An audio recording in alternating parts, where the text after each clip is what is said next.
The goal of this video is to clump together topics that I didn't feel like deserved to have their own video. So it's going to be more or less like bullet points. I'm going to talk about something for just a little bit, and then we're going to move on to something else that is completely random. And so we're just going to kind of get the small bits when it comes to knowledge and strategy kind of together into one video. The first thing I would like to talk about is power in this game. Now, if I open my save states, you've probably noticed this before, but it says brownouts, build another power plant. I, in fact, don't have any brownouts in this city whatsoever. All zones have power. And as it turns out, power is the most janky bug in this game. It is programmed horribly, and so much so that not even I fully understand it. Just to give you an example of how poorly programmed the power is, let me show you something kind of interesting.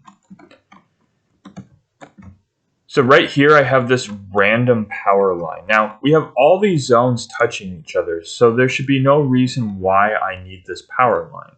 But watch what happens if I get rid of it and I fast forward. Now you don't notice anything, right? But check this out. By detaching those power lines, all of these zones randomly lost power. So you might wonder, okay, let's give them some power. Yeah. All right, connect. Oh, it doesn't work. More power lines. And it's not working.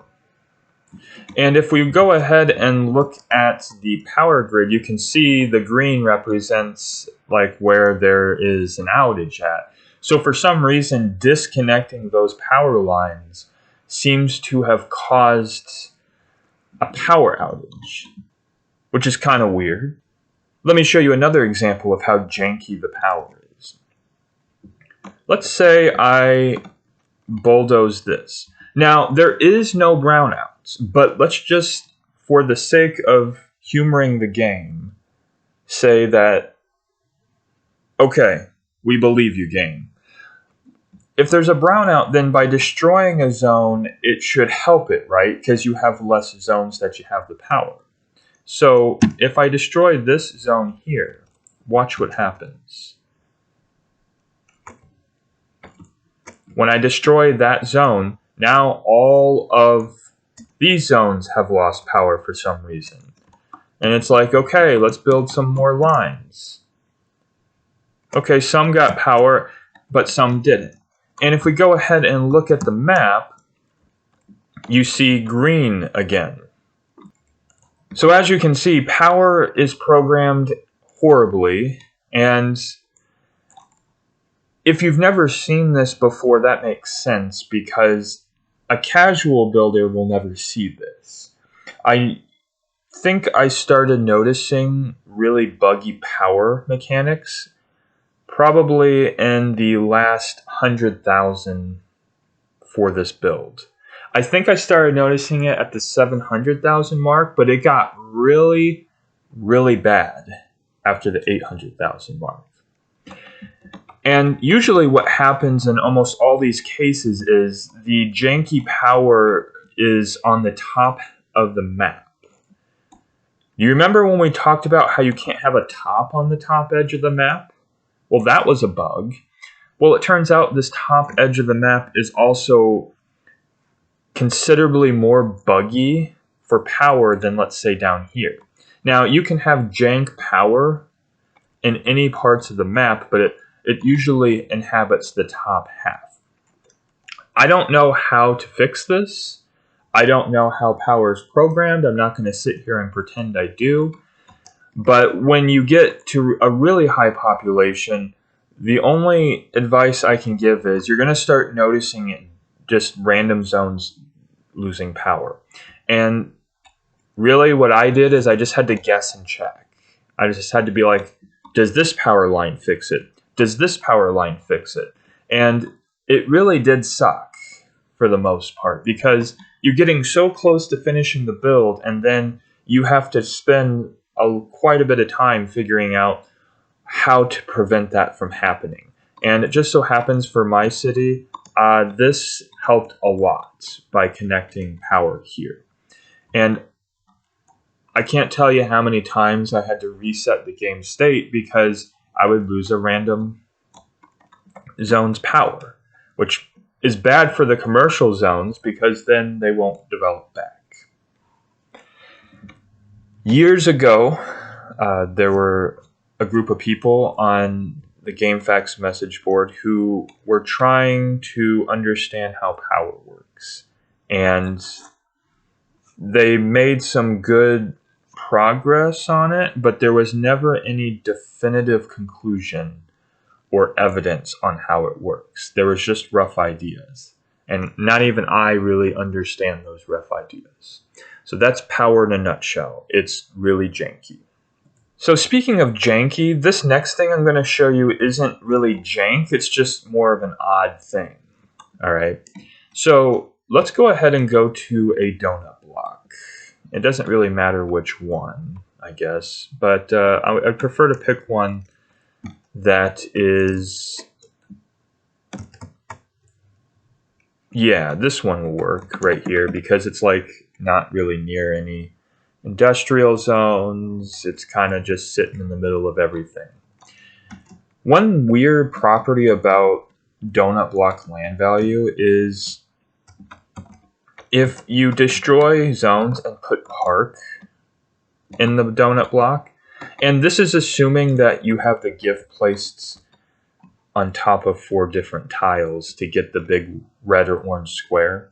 But if you destroy some zones and put park around them, what it actually does to the gift is it suppresses the gift's ability to give land value. And I don't know why it does that, to be honest with you. But look at this. Check this out. So I put this residential zone back by the zoo, and do you notice it's not turning into a high? It's definitely placed in the right spot, the gift. But for some reason, and look at the land value. For some reason, the game does not allow you to get land value from the gift and the park at the same time within the square. So what happens is the park like suppresses the effects of the gift, and then it doesn't give you a high. Now, when would you run into this situation? You would run into this situation if you're temporarily bulldozing some of your donut blocks to try and give land value tiles to adjacent zones. So for example, like maybe when I was building this residential zone, not having these here would give me more land value tiles, right? Now, there's nothing to worry about this. The suppression of the gift's land value is only temporary. So to fix it, if you fill in all of the zones back with park, or you just bulldoze all the park in the square that it's going to affect, it should fix the problem. Now this, I'll probably bulldoze that, put that down. But, you know, if I just put all these back like this and kind of let it run, now the game has to think about this. See, it had to catch up, and so we get our white houses again.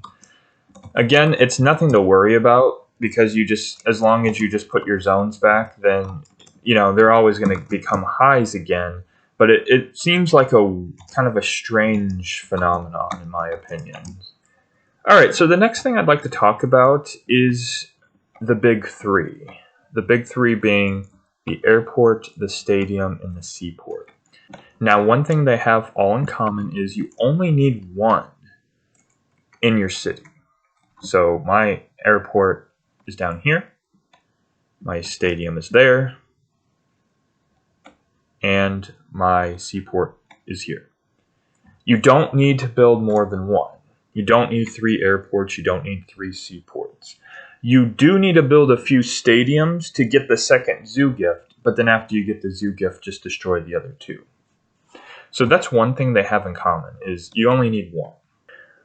Another thing they have in common is they usually are demanded by the residents. So you've probably seen the term commerce requires an airport, residents demand a stadium, industry requires a seaport. And so you have to have them in your city, or so you thought. So I might have touched base on this before, but if you don't build any industrial zones in your city, you actually don't need a seaport. If you don't build any commercial zones in your city, you don't need an airport. If you don't build any residential zones in your city, you don't need a stadium. For residential and commercial zones, that's impossible because you have to have those to even get anything to develop. But with industrial zones, again, they're kind of optional, and we only use them for filler. But if you were able to not have any industrial zones, then you would not need the seaport, and therefore you would have even more room to put more zones in. When it comes to the placement of these 3 zones, it's really up to you as far as where you want to place the seaport and the stadium. I would take advantage of the football stadium to use it as a valid destination somewhere, but I wouldn't put it in the very center. However, you can if you have a good spot for it. I usually put the seaport near the edge because it has pollution. But one thing I will say is for the airport, you should definitely put it in the corner of a map. It is a perfect place for it. I decided in this map to put mine in this corner. You don't need rail for it, and it produces a lot of pollution.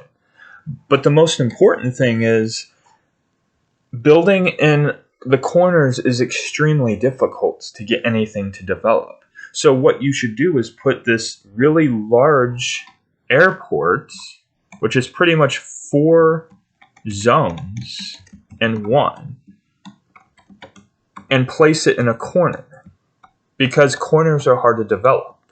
You can do whatever corner you want, but in my build, I just so happen to stick it here in this corner. I don't really recommend putting the airport anywhere else. It should just be put in a corner. And now what we're going to talk about is something I hinted at in the introduction video, and we have yet to talk about it. And it does have to do with the airport still. I said that in the debug menu, you can turn all disasters off. There's one disaster that can still happen, and that is a plane crash. It's really weird. Let me show you something. So my plane is flying somewhere. Where is it at? Okay, it's in the middle. Let's go to it. Maybe. There it is. Now watch.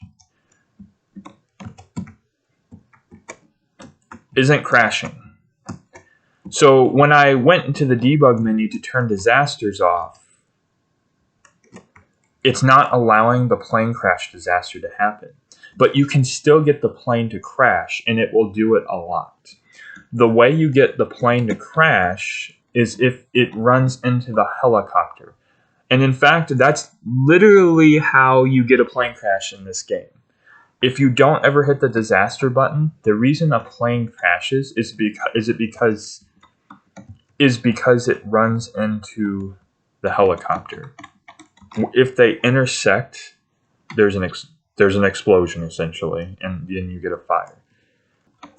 See, they get kind of close there, but I'm not gonna wait for it. But that is really annoying because initially when I turned disasters off, my intention was to never have to worry about the most annoying disaster in the game, which is a plane crash. Unfortunately, wasn't the case. You can still get a plane crash. And the plane crash occurs when the helicopter and the airplane actually intersect. This is a late save state of my city. And you can see that I have just this much left to build. But notice that I have the airport here. The reason I have the airport here is because it won't have power. If you don't give the airport power, it won't send an airplane and helicopter off in the air. And if they're not in the air, they're not going to run into each other. So a strategy that you're going to do up until the end game is you're going to just kind of carry the airport along for the ride. Remember, you have to build one, or otherwise your commercial demand will drop out. It will say commerce requires an airport.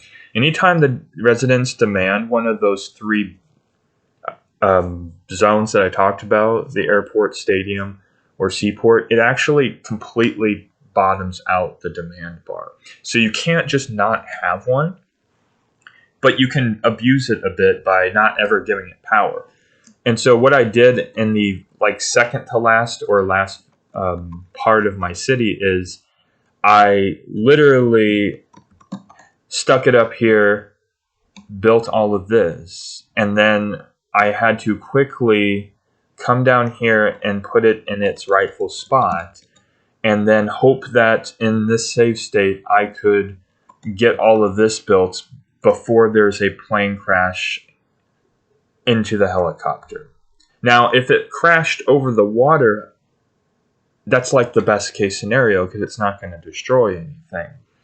But that never usually happened. And so what did I have to do? If the plane crashed into my city, I would have to reload the game's save state and then try again. So it's especially important in these final zones that I'm putting in that I actually know how I want to lay it out so that I can just get it done as quickly as possible. Now, one thing you can do to kind of ease the terribleness of the plane crash is you could build a little bit at a time and then save the game state. But the only reason I didn't do that is I recorded sessions of me building, and I didn't want to have 10 different videos of me just building 3 or 4 zones just because of this airport. So I just kept resetting, and it took me about 10 tries. It's not that much, but it could have been a lot more. It took me about 10 tries to finish my megalopolis because of this stupid airport. So I literally waited until I had pretty much no room left to take the power off it. The next thing I would like to talk about is landfills.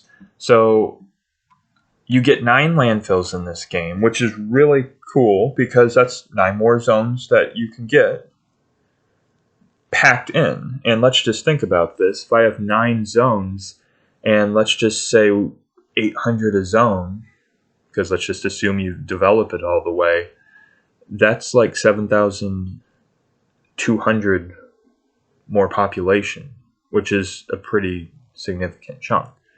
But believe it or not, there is an optimal way to put your landfills down.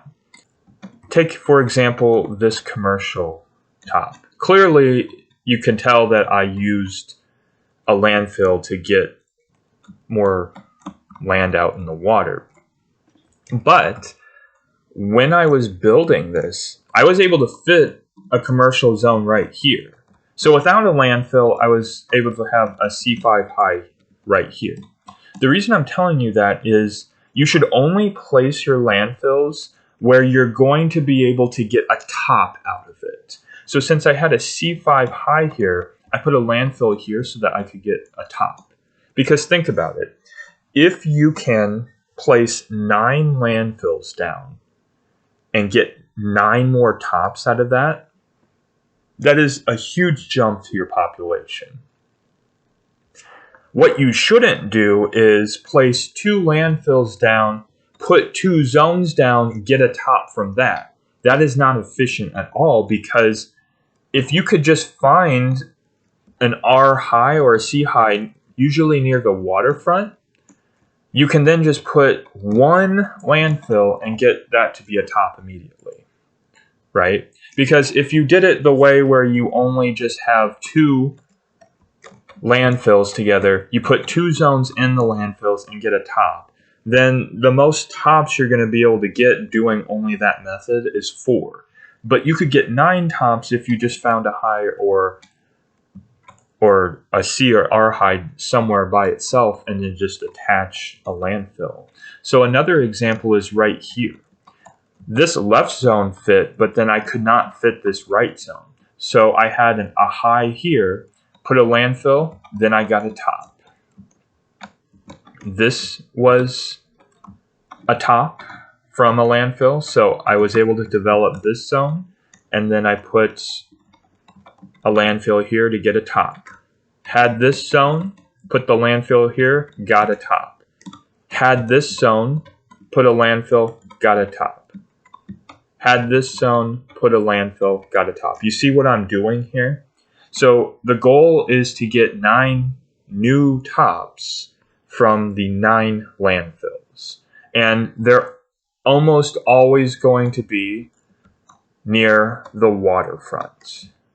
So when you're planning your city, you also want to keep in mind and try to figure out where you want to put your landfills. And it's a little bit annoying because when you're building, maybe there's other gifts you want, but then the game's going to give you this landfill, and then it's going to give you another landfill, and then you're going to have all these landfills, and then you won't be able to get any more gifts because you can only hold 4 at a time. So that can be really annoying.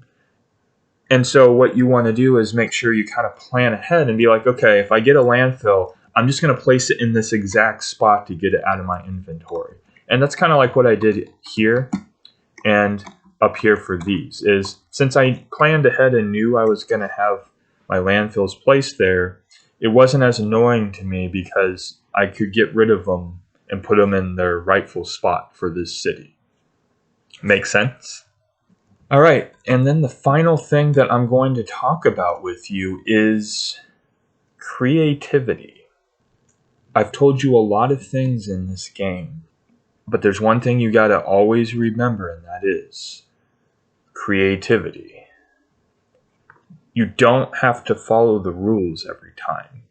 Just because I tell you to do something doesn't mean you should do that every single instance. A perfect example is this donut block right here. If you take a look at the expo and compare it to the zoo, the expo is actually shifted 1 unit to the left. And the reason for this is because of this water here. And so I had to get really creative to somehow get as many tops as I could with this gift. And this is the layout that I was able to do. Notice it's not like these other donut blocks that I showed you before. It's definitely quite different looking. So anytime you have to be creative, do it. Don't just restrict yourself because, oh yeah, this is how you do it. No, this works too. And look at this one right here. I also had to be creative because on this right side, I couldn't just put 3 residential zones together. I was able to get as much as I could fit in here if I built like this. Looking down here, you can see the creativity I did as well, right? In this bank gift, I had to shift this left side down 1 unit so that I could cram in as many zones here as I could. Originally, when it was moved up, I had like 2 tiles of space left, and I was thinking to myself, you know what, if I can move everything down 1, then I could squeeze another zone in. And that's what I did. So that about wraps it up for the miscellaneous information. Again, these didn't really feel like topics that deserve to have a video for themselves, but I still hope that what I just told you in this video makes sense to you.